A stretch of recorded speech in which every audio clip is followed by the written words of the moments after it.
Hi, I'm Wes, the Explosion, and rather than the typical clip show, today we're going to do something a little bit different and talk about the Nintendo Direct. I'll mostly be going over the games that I was interested in, whether I plan on playing them, and why I might think they're important. If something doesn't come up, then that's probably because I didn't care about a particular announcement, but if you have a burning question about what I thought about something I didn't cover here, feel free to ask in the comments. And if you're wondering, why not do a live reaction? Well, funny thing about that, I was working at the time. I could get away with viewing it out of the corner of my eye and listening to the announcements, but not talking into a microphone and staring directly at the screen. So, this is the next best thing. Were a few things I wish I could have captured a reaction to, though. First up was Mario and Luigi Brotherhood? No, Brothership. I'm not sure that's a word.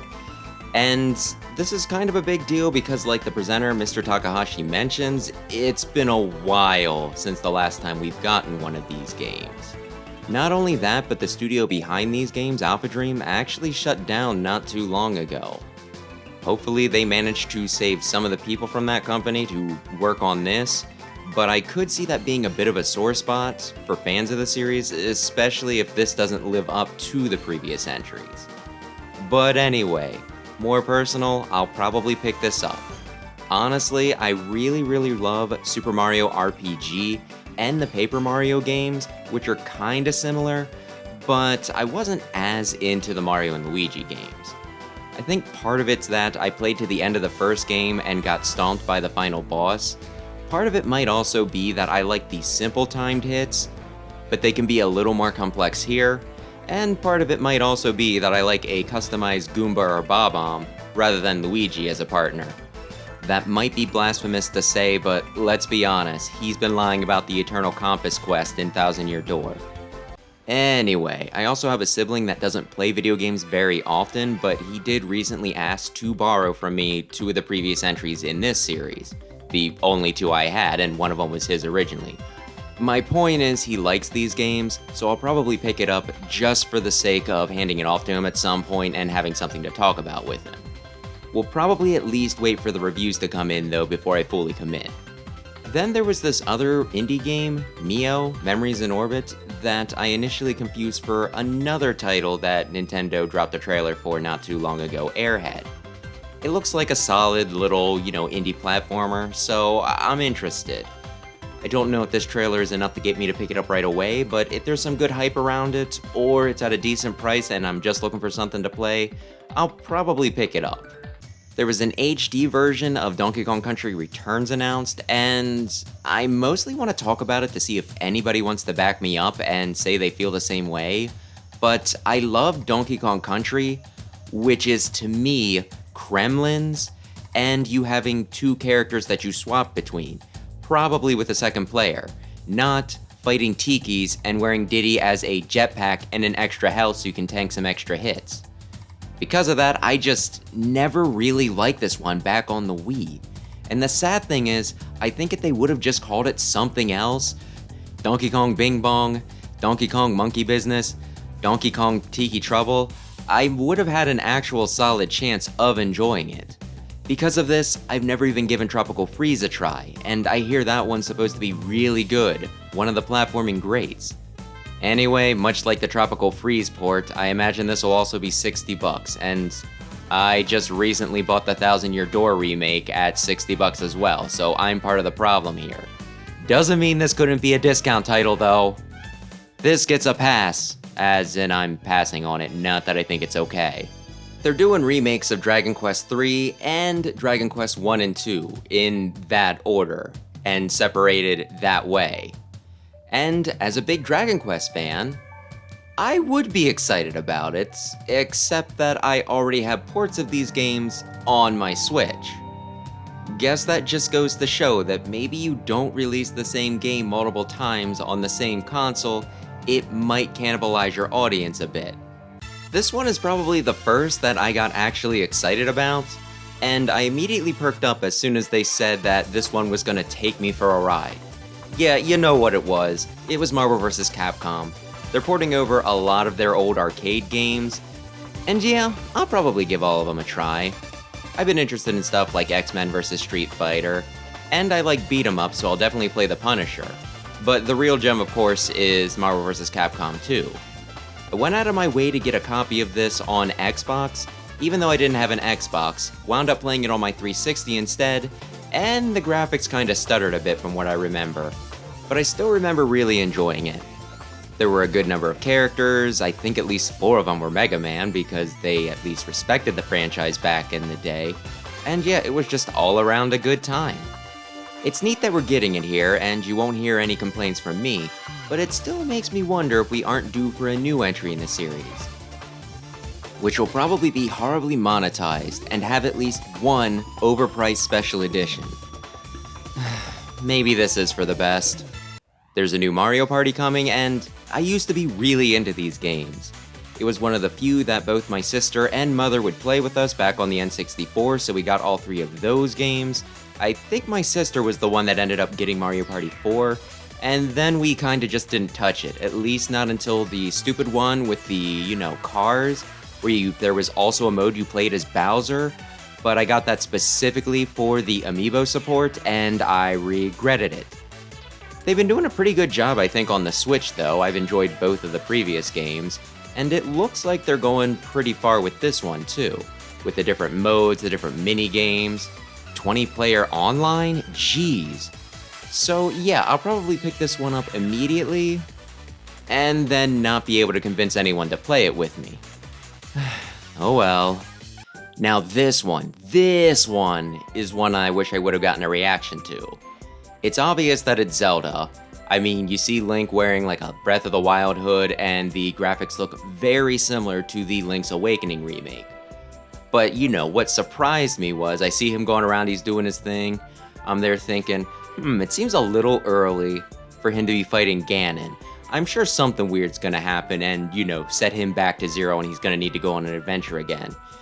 And then he shot Zelda's crystal while getting sucked into the hole, and it was one of those, oh my gosh, they are making a Legend of Zelda game that's actually about Zelda. That's freaking amazing. I know it's something it's been requested for a while, and the devs are aware, but they normally didn't seem too enthusiastic from what I heard, where it was one of those, well, maybe, and maybe being a bit confused themselves. But yeah, it's great that they finally listened and they're giving it to us. I'm not gonna count Wand of Gamelon or whatever that CDI game was. Anyway, I was initially concerned with the gameplay because it seems to focus heavily around her copy-pasting things with her staff, and I was worried that you'd run into some situation where you get to a certain point in the game, you need to make a copy of item A, but you've already moved on to item G, so you need to go all the way back to like a first town and recopy it and then bring it back with you. But it seems like she can carry several different forms at once. I'm still wondering how this is gonna go, because if they just give her unlimited, she can copy and just reproduce anything throughout the entire game for the entire game, that feel a little overpowered, but if they give her too many limits, that could lead to a bunch of unnecessary backtracking. So I'm very interested in how they balance this. I don't know, they've made these games before, they're smart, I'm sure it'll be fine. Something else I'm a little worried about is the style of the game. I think a lot of the growth that the Zelda franchise has seen recently has been due to the fancy open world ones, Breath of the Wild, Tears of the Kingdom. So I'm a little worried about the top-down style, especially since I think I do remember some people complaining about the art style for Link's Awakening, and if it doesn't sell as well, them using this confirmation bias to say, oh, no one wants a Princess Zelda game. Then again, Link's Awakening did sell better than I thought. I just looked it up and it was like 6.5 million, so maybe I'm being paranoid. So hopefully it does well enough to justify its existence. I'm not typically a top-down Zelda sort of person, but I did pick up Link's Awakening on a whim, really enjoy it, so I'll pick it up for that, and the fact that you can play as Zelda. I want to be a princess and have people tell me that I'm wise. This was another exciting one. One of the only leaks I heard going into this was that they were going to announce something Ace Attorney related, and other people have pointed out that all the Ace Attorney games are on sale on the eShop, kinda like they're trying to promote it, so it seemed credible, but I can't say I was expecting this. I was kind of expecting a new game, since pretty much all of the other previous games are already available on modern consoles, But I might have forgotten about this. The first Miles Edgeworth game was translated into English, but the other wasn't, so this is kinda like a new game, assuming you don't speak Japanese or have a patch somewhere. Now all we need is Professor Layton versus Phoenix, and the saga will be complete. Bit of a backstory. I've said before how there was a point in time where I boycotted Capcom games because they weren't putting out anything new for Mega Man, but I bought exactly one game used since I justified it with myself by saying that they wouldn't get any money directly from the sale. And the first investigation game was actually that title. I kinda just figured that I would never see it in the wild again, so it was my only chance. Not only that, but on the finale for the Game Grumps playthrough of the second Phoenix Wright game, I left a sarcastic comment on the plot, not on their gameplay. Love their videos. But the responses I got back made me really curious about the second entry. In a sort of resigned way, because ice cream? So yeah, I've been looking for a chance to play this game at some point. Chances are I won't get it right away because I am still 4 games behind on the mainline series, but I will probably definitely pick this up on sale, or maybe just when I get a chance to get a physical copy of it, since I do like loaning those out. They showed off this trailer, which immediately made me think Danganronpa, and then it was announced that it was by the people who did Danganronpa. And it's funny to me how even when they veer outside of their comfort zone, how many similarities there are. Sure, we're getting a tactics game with this, at least it looks like a tactics game, but you're still a bunch of high school students in a life and death situation, being threatened by some creepy, kind of off-kilter looking enemies. Not to mention that people gonna die, so be careful on who you get attached to. I like Danganronpa, so I am looking forward to this, and since it's its own thing, I don't need to get caught up with anything. I like Fire Emblem games, so I think I'll like the tactic aspect of it, so yeah, this will be probably an early-ish purchase. Actually, it has to be definitely an early-ish purchase, otherwise I'll get spoiled to hell and back. And then the big announcement, Metroid Prime 4. According to Wikipedia, this was announced during E3 2017, so it's been like 7 freaking years. And from what I remember, one team was working on it, Nintendo wasn't happy with how it was turning out, so they just said, chuck it all in the bin, bring back Retro Studios, which is a good move. It's a good move. Would have been better had they did that from the beginning, but here we are. And yeah, we have not seen anything other than like a logo and a Twitter banner, so this is freaking huge. I have kinda mixed feelings on it being here since it has been so long and they've already announced that they're working on the successor to Switch, that it seems like the sort of thing that just wait until that comes out, right? Get it on the more powerful hardware. That said, it doesn't look too bad here, so it looks like they're making it work.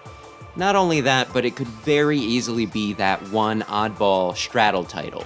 You know, like Breath of the Wild and Twilight Princess, where it's on both hardware, but you probably want to get it on the newer hardware. So yeah, that's not too bad. I think the thing that I was more hoping for were remasters of Prime 2 and 3, since I've yet to play them oddly enough, but with this coming out next year, I have some time to catch up. I really like Metroid games. I played all of the 2D ones, I think, and even Prime Hunters and Pinball, but I just haven't beaten the other 2 mainline games. I'd get lost in Prime 2, come out of one weird portal not knowing where the heck I was, cry and piss myself, and then just put it back on the shelf. But this is coming out next year, so that gives me a little bit of time to get it done. I might stream Prime 2 and 3 with my brother, and with somebody there being able to look up a walkthrough for me, I can probably get through it for once. This is probably the thing that I'm most excited about, even if it does mean that I do have some homework. Those weren't the only commercial presentations that came out recently though. There was also one for Yacht Club Games, which discussed Shovel Knight pretty heavily. They announced new DLC for Puzzle Dungeon and Dig, which wasn't super big into the Puzzle Dungeon because I sucked at it, but I did really like Dig, so I'll probably definitely go back to that. They announced some new products for the series, and they also discussed their new game Mina the Hollower, which is like a top-down Zelda, but since I'm more of a platforming guy, I'm not completely sold on that. Might pick it up, but who can say? And then they completely rocked my world by announcing Shovel Knight Shovel of Hope DX. I saw it listed in the chapters, but was kinda curious as for what they would add. The main thing I was hoping for was another chance to play King Knight, possibly Spectre Knight, but I thought, nah, trying to rebalance the entire game around new characters, that might be a little tricky. And then we got to the trailer, where they showed off new content like rewind and save states, cheat codes, and 20 different characters. Holy crap, how does that even work? Do each of them just work in the stages as are? Do you need to rebalance them? Do you need to rebalance the characters so that they work in the stages?